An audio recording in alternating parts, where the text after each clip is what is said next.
bulletin sur Fraternité FM. C'est avec un immense plaisir que nous vous retrouvons pour ce numéro du bulletin de l'information des téléspectateurs. Bonsoir. Dans le titre de ce 20h, top départ ce lundi 7 juillet 2025 pour les épreuves sportives et orales du groupe d'études du premier cycle BPC, session de juin 2025.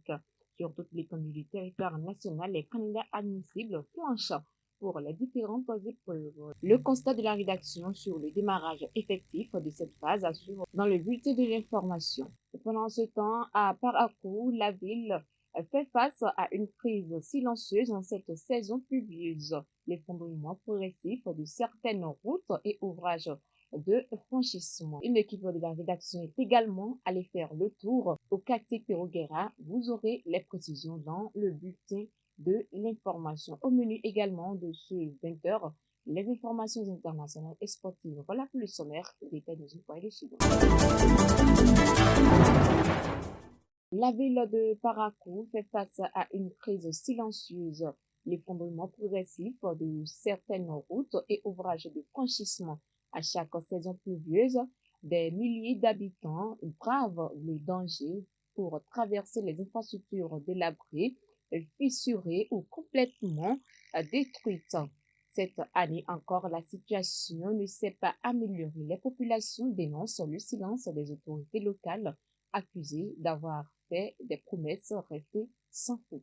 Par rapport à notre voie de Peroguera Albarca, nous vivons très mal avec cette voie. Et depuis longtemps, depuis des années, je vais dire, nous avons beau crier, on a beaucoup crié sur cette voie, mais rien n'a changé.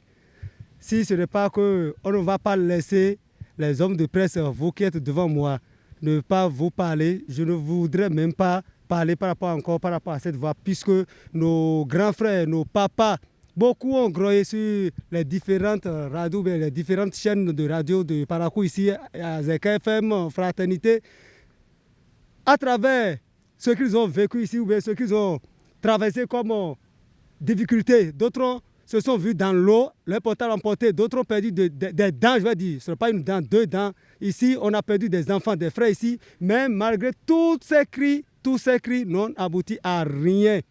Donc, je vous en prie, aidez-nous afin que le gouvernement central puisse penser à nous, ceux de Peroguera et de Albarca, notamment notre voie là, le pont. C'est notamment le pont là, le pont que je viens de traverser là. Ça n'a pas été facile avant que je ne puisse traverser maintenant. C'est difficilement, nous traversons le pont. Le pont est détruit complètement. Et à ce niveau maintenant, on n'arrive pas à passer. Pour passer, c'est difficile. Pour sortir, rentrer, c'est difficile. Le pont est gâté, on n'arrive pas à passer.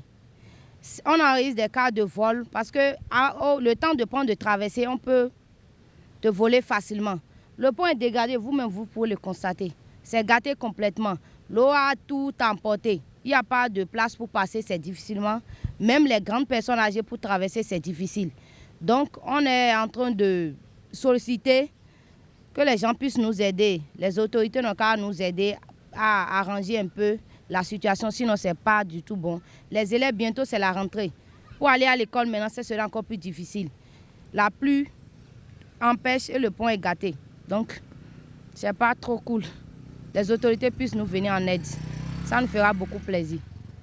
Je vais l'annoncer dans les titres de ce 20h. Après les phases de délibération de proclamation des résultats, place désormais aux épreuves orales et sportives du brevet d'études du premier cycle BPC, session de juin 2025.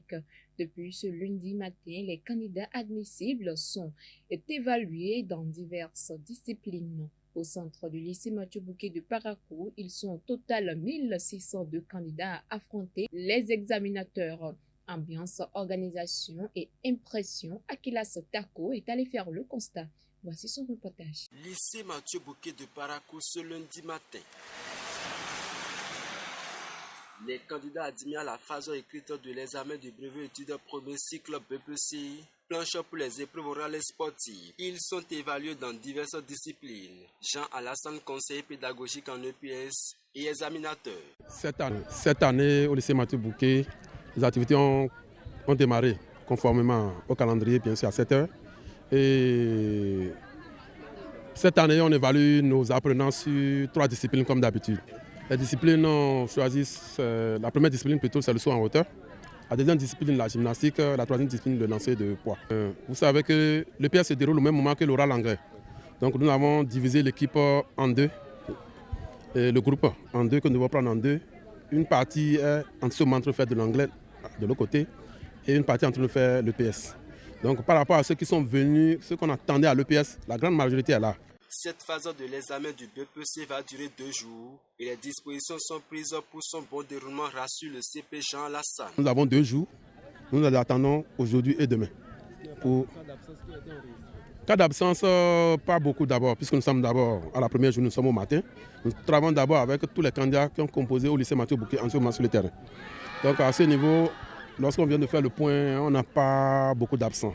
D'autres sont encore en train de se perdre. Ils sont en train de traîner peut-être du côté de l'anglais. Quand ils vont se rendre compte, ils vont rallier. Et puis voilà, on va les rattraper. Nous prions Dame Nature pour qu'elle ne vienne pas aussitôt, puisque c'est la seule grande difficulté que nous craignons le plus pour cette activité. D'abord, à l'endroit des candidats, je les félicite d'abord et je les encourage parce que à la fin d'une année, quand on a ces résultats, ça fait toujours plaisir. Du côté des candidats, c'est l'euphorie sur les visages. Ils sont contents d'avoir fait le plus dur en tirant leur épingle du jeu à la phase écrite, même s'il faudra encore valider cette réussite à travers les épreuves orales et sportives. Yakubo et Abel, 2 candidats. C'est un sentiment de joie qui m'anime après ma réussite. J'ai bien apprécié cette discipline. Non, je n'ai pas pu sauter, mais je me donne le courage de pouvoir bien faire la gymnastique. J'espère d'avoir une bonne note et de pouvoir encore améliorer plus ma note, ma moyenne de l'écrite. Bon, j'étais stressée, j'étais contente quand même, mais j'avais aussi peur. On doit faire le saut en hauteur, la gymnastique et le lancer de poids. Pour le saut en hauteur, bon, de loin, on voyait que c'était petit, mais quand l'approche, c'était un peu haut, donc je n'ai pas pu sauter, je n'avais pas eu le courage de sauter la côte. J'espère avoir mon BPC pour que mes parents soient contents de moi, pour qu'ils ne sachent pas qu'ils ont dépensé leur argent en l'air et que je réussisse toujours. Dans ce centre, seuls les candidats ayant composé au CEJ Titirou et au lycée Mathieu Bouquet planchent pour ces épreuves.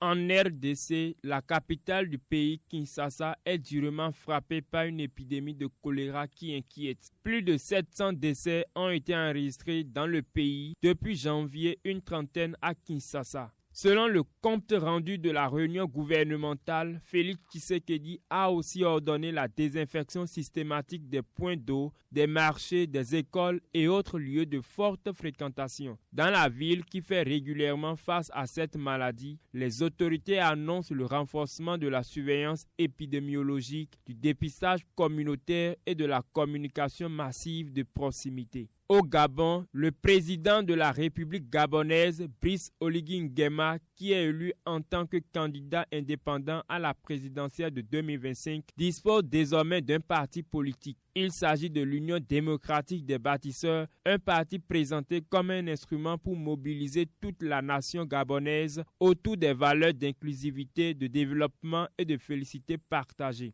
Dans son intervention, le président du Gabon a invité les Gabonais à se tourner la page des divisions et à se donner la main en vue de bâtir ensemble un Gabon réconcilié. Il a également tenu à rassurer la foule, estimée à 10 000 personnes réunies au Palais des Sports de Libreville, qu'il ne compte embrigader personne au sein du parti.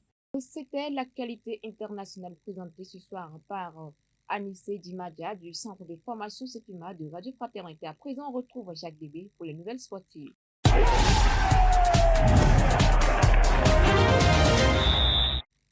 Jacques Bébé, bonsoir. À la une de l'actualité sportive au Bénin, Razak Amo Toyosi, Après l'incendie de sa maison, l'ancien international béninois appelle à l'aide. Oui, ancien attaquant vedette de l'équipe nationale de football du Bénin, Razak Motoyossi, surnommé le taureau de Pobet, traverse une période difficile. Dans une vidéo partagée sur les réseaux sociaux, l'ex-international béninois, meilleur buteur de l'histoire de la sélection avec 22 réalisations à l'ancien appel à l'aide après que sa maison ait été détruite par un incendie. Les images relayées montrent l'ampleur des dégâts tandis que le joueur s'exprime en français mêlé d'anglais pour demander le soutien de personnes de bonne volonté visiblement affectées. Motoyossi a tenu à rappeler son identité et son passé de footballeur, espérant ainsi sensibiliser l'opinion publique et les autorités sportives à sa situation.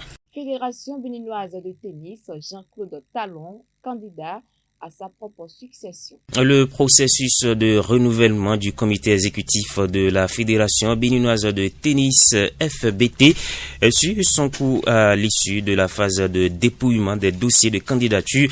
Le président Jean-Claude Talon, le président sortant, figure parmi les prétendants à sa propre succession. Selon le communiqué du secrétariat général, 25 dossiers ont été soumis pour un total de 49 candidatures. La commission d'études s'est appuyée sur la convention d'éthique et de bonne gouvernance adoptée en 2019, notamment son article 6 qui impose aux candidats au poste de président ou de secrétaire général d'avoir déjà exercé des fonctions exécutives ou administratives au sein de la fédération sur une olympiade complète. Sur cette base, 3 candidatures ont été invalidées, une pour la présidence et 2 pour le secrétariat général. L'AG élective est fixée au samedi 12 juillet prochain. C'est sur cette information que se referme ce bulletin de l'information. Merci de nous avoir suivis. À très bientôt pour un autre numéro.